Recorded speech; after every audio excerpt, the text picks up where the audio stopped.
বিসমিল্লাহির রহমানির রহিম। এত লক্ষ লক্ষ টাকা খরচ করে তারপর মনের মধ্যে একটা ভয় থাকে, টেনশন থাকে যে কি না জানি হয়। কারণটা এই জন্য বলতেছি, হরিণাহাটা মুরগির একটা মরক লাগছে। অনেকে হয়তো ভ্যাকসিন ঠিক মতো করে না, অনেকে হয়তো ভ্যাকসিন যে একটা বাদ গেছে। তো মানুষ সেরকম লক্ষ লক্ষ টাকা খরচ করে যখন ডিম আসার আগ দিয়া মুরগির কোনো অসুখ হয়, ক্ষতিগ্রস্ত হয়, তখন ওই বেচারা তো স্ট্রোক করা ছাড়া কোনো উপায় নাই। এখন পর্যন্ত আল্লাহর রহমতে যতটুক পরিচর্যা করার দরকার সব দিক দিয়েই সব ঠিকঠাকভাবে রাখছি। এখন পর্যন্ত প্রায় আমার খরচের সংখ্যা 8,70,000 টাকার মতো হয়েছে। যদি এই অবস্থায় যদি কোনো দুর্ঘটনা ঘটে, আল্লাহ না করুক, তাহলে তো মানুষ অনেক ক্ষতিগ্রস্ত, পথে বসে যাবে। সেই জন্য মুরগির ঘর সবসময় পরিপূর্ণ পরিচর্যা করে রাখতে হবে, তারপর যেন কোনো প্রকার যেন অসুখ বিসুখ না হয়। দিনে 3 বার খাইতে দিই। মুরগি খাবার দিলে পরে যে পরিমাণ খালি কুলকুল করে, কুলকুল করতে করতে একটার মধ্যে আর একটা কে কখন খায়। মুরগির বয়স প্রায় 4 মাস পুরো হলো। হিসাব অনুযায়ী 4.5 মাস থেকে ডিম দেওয়া শুরু করে।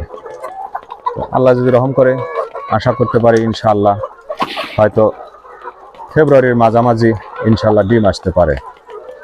তো ফুল ডিম আসতে, প্রোডাকশন আসতে প্রায় 6 মাস সময় লাগে। তো 4.5 মাসে কারো হয়তো শুরু হয়, কারো হয়তো আবার 5 মাসের বেলা মুরগির ডিম পাড়া শুরু হয়। আমার এই মুরগির বয়স ফুল 4 মাস পড়লো।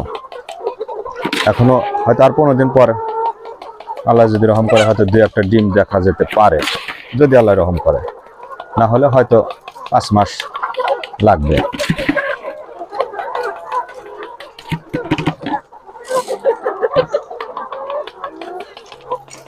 নে খা, যত পারস খা, তোর তো কোনো সমস্যা নাই। খালি খাবি আর ঘুম পারবি আর ডিম পারবি। আমি তো করে তোর তার কোনো টেনশন নাই, সংসার চালানোর কোনো টেনশন করা লাগবে না।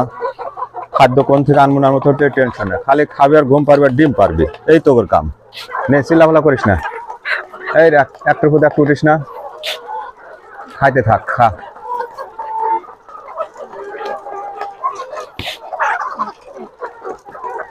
অনেকে হয়তো মুরগি পালন করতে দেখা যায় যে মুরগি মোটামুটি সুস্থ আছে, হয়তো একটা ভ্যাকসিন আছে H5 2 বার করা লাগে। তো অনেকে হয়তো ভাবে যে মুরগি সুস্থ আছে, ভ্যাকসিনটা দেবো না। একটা ভ্যাকসিন প্রায় 5,800, 6,000, 6,500 টাকার মতো ভ্যাকসিনের দাম পড়ে। তো যারা হয়তো মনে করে যে মুরগি আমার সুস্থ আছে, ভ্যাকসিন দেওয়ার কোনো প্রয়োজন নাই, ওই সকল খামারিদেরই সাধারণত পরবর্তীতে ডিম আসার আগ দিয়া হয়তো মুরগি কোনো জটিল সমস্যা দেখা দেয়, যার এক পর্যায়ে দেখা যায় খামারি মুরগি বেচতে বাধ্য হয়, কারণ মুরগিগুলো দিন দিন মরতে থাকে। এত টাকা খরচ করার পরেও মানুষ যখন এই ছোট ছোট ভুলগুলো করে, এই ভুলগুলো আসলে করা মোটেই ঠিক না। মুরগি সুস্থ থাক, মুরগি যতই সুস্থ থাক, সঠিক নিয়মে সবসময় ভ্যাকসিন প্রয়োগ করতেই হবে। তাহলে হয়তো মুরগি সকল প্রকার বড়তর বিপদ থেকে সম্ভাবনা থাকে, কোনো প্রকার সমস্যা হয় না। কারণ মুরগি যদি অসুস্থ একবার ধরা যায়, তবে সেটা সুস্থ করতে খুব সময় লাগে, পর্যাপ্ত পরিশ্রমের ব্যাপার। এই লেয়ার মুরগি সাধারণত প্রতি মাসে একবার করে ঠান্ডার ডোজ করতে, মুরগি ঠান্ডা থাক বা না থাক, সবসময় তাকে ঠান্ডার ডোজ করতে হয়। এ মাসে যদি 20 তারিখে ঠান্ডার ডোজ শেষ হয়, হিসাব অনুযায়ী আগামী মাসে আরও 5 দিন আগে ঠান্ডার ডোজ শুরু করতে হবে। আমার এই মুরগির গত মাসে 25 তারিখে ঠান্ডার ডোজ শেষ হয়েছে। তো যেহেতু 5 দিন এগিয়ে নিয়ে আসতে হবে, আবার এই মাসে 19 তারিখে আমার আবার সাধারণ নিয়ম অনুযায়ী ঠান্ডার ডোজ করবো ইনশাল্লাহ। আর ঠান্ডার ডোজ একবার করতে কমসে কম 5,500 টাকার মতো লাগে। অনেকে যারা হয়তো বলে যে ডিমের দাম এত, আসলে ডিমের দাম এত হওয়ার কারণ আছে। 1000 মুরগির একটা ঠান্ডার ডোজ করতে গেলে কমসে কম 5,600, 5,700 টাকা লাগে। আর ঠান্ডার ডোজ কমপক্ষে 5 দিন বা 6 দিন সর্বনিম্ন, 1 দিন 2 দিনে হয় না। এই 6 দিনের ওষুধ ঠান্ডার ডোজ করতে গেলে প্রায় 5800-6000 টাকার মতো লাগে, তাছাড়া সম্ভব না।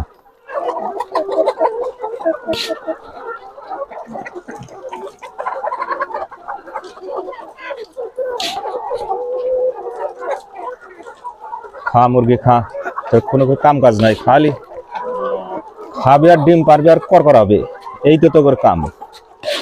যত টেনশন আমার, খাদ্য আনবো, ওষুধ আনবো, সবকিছু আনবো, টাকা কিভাবে ম্যানেজ করবো এটা চিন্তা আমার। তোদের কাম হলো একটা খাবে আর ডিম পারবে আর কর করাবি, তাহলে সে লাভ হবো আমার। ডিম যদি না পারস তাহলে তো আমার লস। এত টাকার খাদ্য খিলা ডিম যদি না আসে তাহলে তোমাকে কি করবো? অতএব যা খাদ্য দিতেছি পটাপট খাওয়া শেষ করবে, ঠিক আছে? খাইবা, ঘুম পড়বা, হজম হবো, শক্তি হবো।